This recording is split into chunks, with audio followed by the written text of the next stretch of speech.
এমন লাড্ডু যদি ঘরে বসে বানানো যায় তাহলে তো মনের মধ্যেও লাড্ডু ফুটবে। আসসালামু আলাইকুম। এত কম সময় এত সহজভাবে লাড্ডু বানানো যায় মতিচুর লাড্ডু, যেটা কিন্তু সবার পছন্দের তালিকায় একদমই প্রথম। আজকের পর্বে তৈরি করে দেখাবো সুজি দিয়ে লাড্ডু। একদম দোকানের মতো মতিচুর, স্বাদে গুণে ভরপুর। একটা প্যান নিয়ে নিলাম, তার মধ্যে আমি পরিমাণ অনুযায়ী কিছুটা ঘি দিয়ে দিলাম। লাড্ডু বানানোর ক্ষেত্রে কিন্তু ঘিটা অবশ্যই ব্যবহার করতে হবে, না হলে কিন্তু শাহি যে ফ্লেভারটা সেটা আসবে না। এরপরে এখানে আমি হাফ কাপের মতো সুজি নিয়েছিলাম। 1 কাপ সুজি দিয়ে কিন্তু প্রায় 1 কেজির মতো লাড্ডু তৈরি করা যাবে। সুজিগুলোকে ভালো করে ভেজে নেওয়ার পরে দিয়ে দিলাম পরিমাণ অনুযায়ী চিনি। এরপরে অ্যাড করব স্বাদ মতো লবণ। হাফ কাপ সুজির জন্য আমি এখানে 1 কাপ চিনি দিয়েছিলাম। লাড্ডুর ক্ষেত্রে মিষ্টিটা আসলে বেশি খেয়ে থাকি, যার জন্য দিয়ে দিলাম হাফ কাপ পরিমাণ গুঁড়া দুধ। গুঁড়া দুধটা এখানে স্বাদ বাড়ানোর জন্য দিয়েছি, তবে আপনারা চাইলে এখানে কনডেন্স মিল্কও দিতে পারেন। আরও কিছুক্ষণ এটাকে ভালো করে ভেজে নিব। ভাজা যখন হয়ে আসবে তখন একটা সুন্দর ঘ্রাণ পাবেন। সে সময় দিয়ে দিবেন পরিমাণ অনুযায়ী পানি।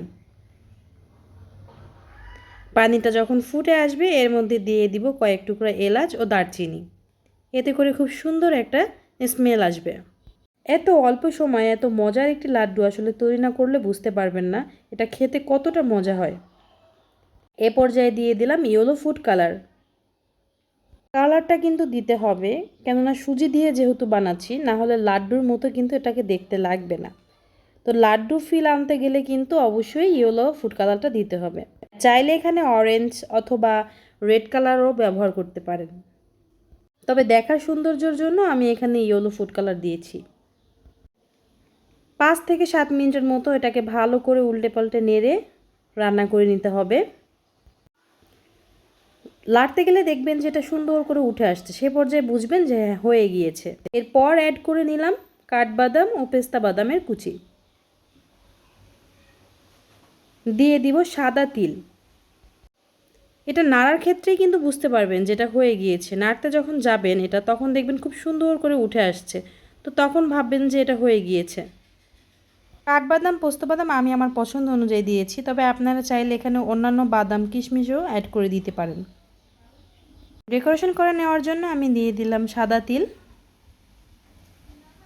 হালকা যখন গরম থাকবে সে পর্যায়ে কিন্তু লাড্ডুর শেপ তৈরি করে নিতে হবে। এটা যদি পুরোপুরিভাবে একদম ঠান্ডা হয়ে যায় তখন কিন্তু লাড্ডু শেপ তৈরি করা যাবে না, শক্ত হয়ে যাবে। এভাবে হাতে হালকা করে তেল লাগিয়ে অথবা ঘি লাগিয়ে লাড্ডু শেপগুলো তৈরি করে নিতে হবে। এত অল্প সময় একদম দোকানের মতো লাড্ডু তৈরি করতে পারবেন। আপনারা একবার হলেও ট্রাই করে দেখবেন, আশা করি আপনারা নিরাশ হবেন না। এরকম মজার মজার রেসিপি পাওয়ার জন্য আমার ইউটিউব চ্যানেলটিকে সাবস্ক্রাইব করতে হবে, আর যারা ফেসবুক পেজ থেকে দেখছেন তারা পেজটি ফলো করে রাখবেন। সবাই ভালো থাকবেন, সুস্থ থাকবেন।